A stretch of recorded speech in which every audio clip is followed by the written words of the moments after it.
فأنا ناصح لإخواني بالصدع بالحق تبيض وجوههم. السكوت في مسألة الحزبية يضرها، فاصدع بما تؤمر وأعرض عن المشركين.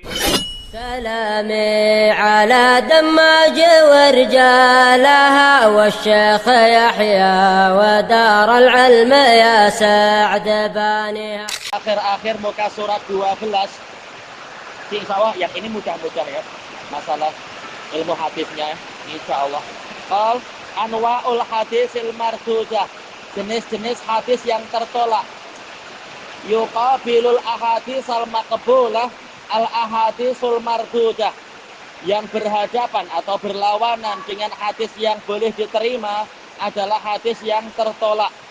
Wahiyya ma qusirat an rutbatil hasan, yaitu hadis yang kurang dari tingkatan hasan, bi faqdi syartin fa aksar min syurutih, dengan hilangnya satu atau lebih dari syarat-syaratnya.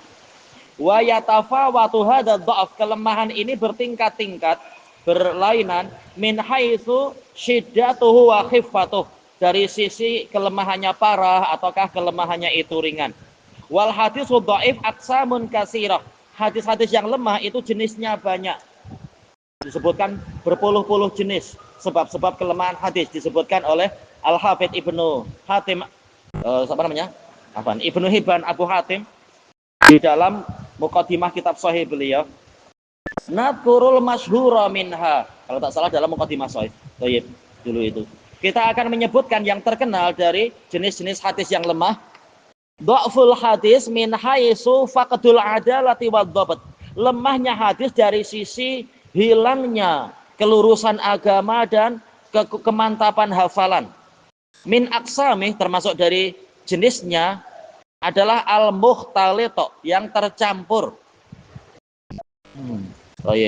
Berarti sebab dhaifnya hadis adalah rawi yang mukhtalit. Wa huwa ar-rawi alladhi tara'a alaihi su'ul hifdz, yaitu rawi yang mengalami hafalan buruknya hafalan. Biki barisin nih, dengan usia yang tua, au zahabi basarih, atau hilangnya pandangan mata, yaitu matanya buta, au li faqdi kutubih, atau hilangnya kitab-kitab dia. Fama haddasa qabla al-ikhtilat qubil, maka hadis yang dia riwayatkan sebelum hafalannya bercampur ini diterima. Wa ma lam yatamayyaz, adapun yang tidak mampu dipisahkan, ini riwayat mutaqaddimin ka mutaakhirin dari murid-murid dia, yutawaqqafu fih, maka dia ditawakuf, yaitu tidak diberi keputusan sehingga ada penguat-penguat. Boleh dikuatkan. Riwayat rawi yang mukhtalit ini boleh menjadi penguat. Kitab yang khusus membahas masalah rawi-rawi yang mukhtalit dengan daftar murid mutaqaddimin dan mutaakhirin, kitab Al-Kawakib An-Nayyirat punya Ibnu Kayyal tentang rawi yang mengalami ikhtilat. Kita bagus kitab itu, ada daftarnya. Kalau murid dia adalah fulan, berarti riwayatnya sahihah. Kalau fulan yang lain, berarti dhaifah misalkan. Seperti Al-Mas'udi, kalau yang meriwayatkan dia adalah Sufyanan, As-Sauri dan Ibnu Uyainah, demikian pula Syu'bah, demikian pula Hamad bin Zaid dan Hamad bin Salamah, maka langsung diterima. Tapi kalau yang meriwayatkan dari dia adalah murid-murid belakangan, maka riwayatnya perlu penguat. Ini bagus kalau kita punya kitab itu. Kemudian Al-Munkar, ma rawahu dhaif, yaitu hadis yang diriwayatkan oleh rawi yang lemah, mukhalifan lis-siqah, menyelisihi rawi yang siqah. Atau yang mungkar adalah mukhalafatu ad-dhaif liman huwa arjahu minhu, yaitu penyelisihan atau mungkin tafarud, bersendiriannya rawi yang lemah dari menyelisihi atau dari rawi yang lebih kuat dari dia, wasfan au adadan, dari sisi sifat atau bilangannya. Nah, ini dikatakan mungkar. Wa yusamma muqabiluhu al-ma'ruf, lawannya dikatakan hadis yang ma'ruf. Kemudian al-mubham, yaitu yang tidak jelas identitinya. Huwa ayyakuna rawi majhulan. Ini kurang tepat lafadznya ini, nanti orang bingung, majhul nanti lain. Tapi yaitu la yudra ismur rawi, itu lebih mudah. Yaitu nama atau identitinya itu tidak diketahui, yaitu la yudra manhu, sering istilahnya tidak diketahui siapa dia ini. dikatakan mubham. Bahkan apa? Namanya pun tak diketahui. Hadatsani fulan misalkan, atau hadatsani syaikhun min Dimashq. Tak tahu siapa. Nah, ini dikatakan mubham. Adapun kalau namanya disebut tetapi tak ada yang meriwayatkan kecuali satu dan tidak disikohkan, maka dikatakan majhul ain. Baik, itu lebih sesuai, bukan sekedar rawinya majhul, nanti susah membandingkan dengan ada majhul hal, majhul ain dan mastur. Tapi mubham adalah yang namanya tak diketahui. Baik. Ini yang mudahnya begitu. Kemudian al-matruk yang ditinggalkan. Huwa ma rawahu rawin ma'rufun bil kadzib. Hadis yang diriwayatkan oleh rawi yang dikenal pendusta. Fi kalamin nas. Baik fi kalamin nas atau fi kalamin nabi, dikatakan memang ya sudah matruk. Baik. Seperti siapa yang terkenal ya, Muhammad Said Al-Maslub, itu rawinya matruk, hadisnya dikatakan apa? Boleh dikatakan hadisnya matruk juga, atau dikatakan hadisnya adalah maudhu, palsu. Cuma di sini beliau memisahkan antara matruk dan maudhu, tak apa-apa. Al-maudhu huwa ma rawahu rawin urifa bi ta'ammudihi al-kadziba ala Rasulillah sallallahu alaihi wasallam. Maudhu yang dipalsukan adalah hadis yang diriwayatkan oleh rawi yang dikenali dia sengaja berdusta atas nama Rasulullah sallallahu alaihi wasallam. Nah, berarti ya sudah, yang tadi masukkan sini aja ya tadi ya, Muhammad bin Said Al-Maslub Thayyib Asy-Syami. Nah, ini sengaja berdusta atas nama Nabi. Kalau membohongi orang, wallahu alam, contohnya siapa ya dalam masalah seperti ini. Kemudian dha'ful hadis min haitsu faqdul ittisal. Lemahnya hadis dari sisi hilangnya persambungan. Berarti apa? Ada sanad yang putus. Yang pertama al-maqtu. Huwa ma udhifa ila tabi'i, yaitu hadis yang atau asar yang disandarkan kepada tabi'i, tidak mengatakan qala Rasulullah tapi qala Imam Malik, qala Imam Syafi'i, ya, misalkan macam itu. Apakah dikatakan hadis dhaif? Sebenarnya ini di luar pembahasan kita ya. Tidak putus karena memang ini kalam tabi'i, misalkan tidak dikatakan ini putus, kecuali kalau tabi'i mengatakan qala Rasulullah baru sesuai kita katakan putus, yaitu hadis mursal.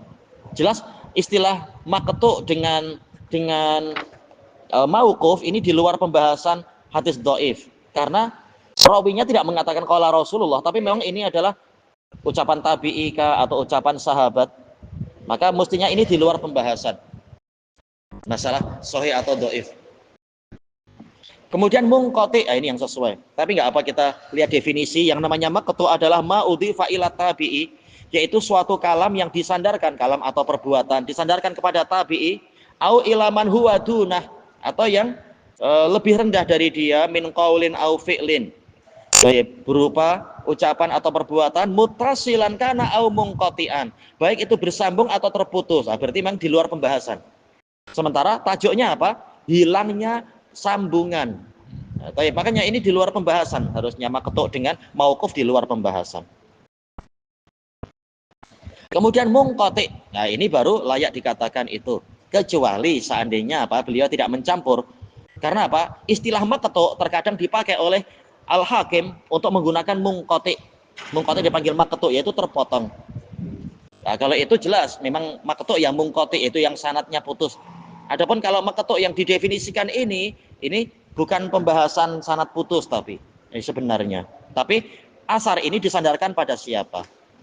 Yang munqati huwa masa qata min ruwatihi rawin wahid, yaitu suatu hadis yang yaitu hilang, sakot, hilang atau gugur dari rawinya seorang rawi fa aksar atau lebih min ghairi tawalin, tanpa susul menyusul. Iya. Mungkin apa putus tapi lain tempat-tempatnya lain, bukan tempatnya terpisah-pisah. Baik, qabla sahabi, sebelum sahabat, yaitu yang di bawah-bawah.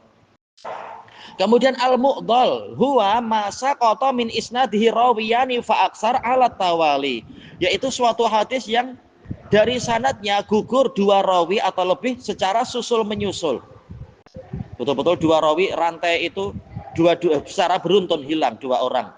Fi makanin, di suatu tempat, fi sanad, di dalam sanad, mungkin di awalnya atau di tengah atau di akhir-akhir, ia dikatakan mu'dhal. Kemudian al-mu'allaq huwa ma hudhifa min mabda'i isnadihi rawin fa aksar, mu'allaq tergantung-gantung, yaitu suatu hadis yang mana di awal sanadnya itu dihapus seorang rawi atau lebih. Makanya terkadang mu'allaq berupa mu'dhal karena dua hilang susul menyusul. Ini terkadang mu'dhal. Kenapa dikatakan mu'dhal? Karena dia terlampau mempersulit. Ya kalau yang hilang dua susul menyusul, susah kita untuk tahu siapa yang hilang ini. Dikatakan mu'dhal yaitu betul-betul sangat susah. Sangat menyulitkan. Kemudian al-mursal. Mursal yaitu melompat. Terkadang mursal artinya adalah terputus. Terkadang mursal artinya dilepaskan, yaitu ada rawi yang tidak disebut. Huwa ma rawahu tabi'i anin nabiyyi sallallahu alaihi wasallam. Hadis yang diriwayatkan oleh tabi'i dari nabi, ia melompat. Kemudian al-mudallas yang disamarkan. Tadlis artinya penyamaran aib. Wa huwa qisman, secara global terbagi dua. Al-awwal tadlisul isnad, yaitu sanadnya disamarkan. Bi ayyuhima, yaitu si rawinya atau si penulis buku itu memberikan kesalahpahaman, yuhim memberikan kesalahpahaman, bi annahu sami amin syaikhih, bahwasanya dia mendengar dari gurunya, wa huwa lam yasma' minhu, padahal dia tidak mendengar darinya. Yaitu secara umum dia dengar, memang apa?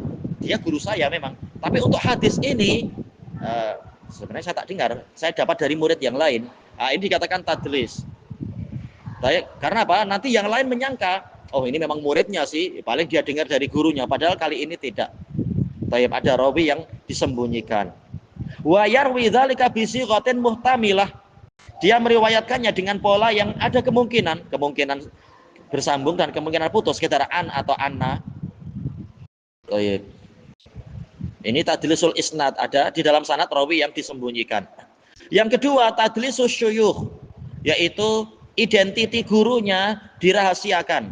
Gurunya ada, tak dibuang, tapi identitinya disamar-samarkan.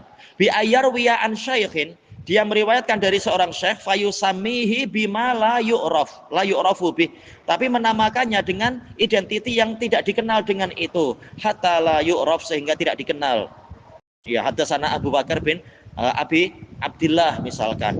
Orang bingung siapa Abu Bakar bin Abi Abdillah. Padahal ternyata adalah Abu Bakar bin Abi Dawud As-Sijistani. Kalau sekitar Abu Bakar bin Abi Abdillah orang bingung. Ini rawinya ada tapi identitinya samar-samar.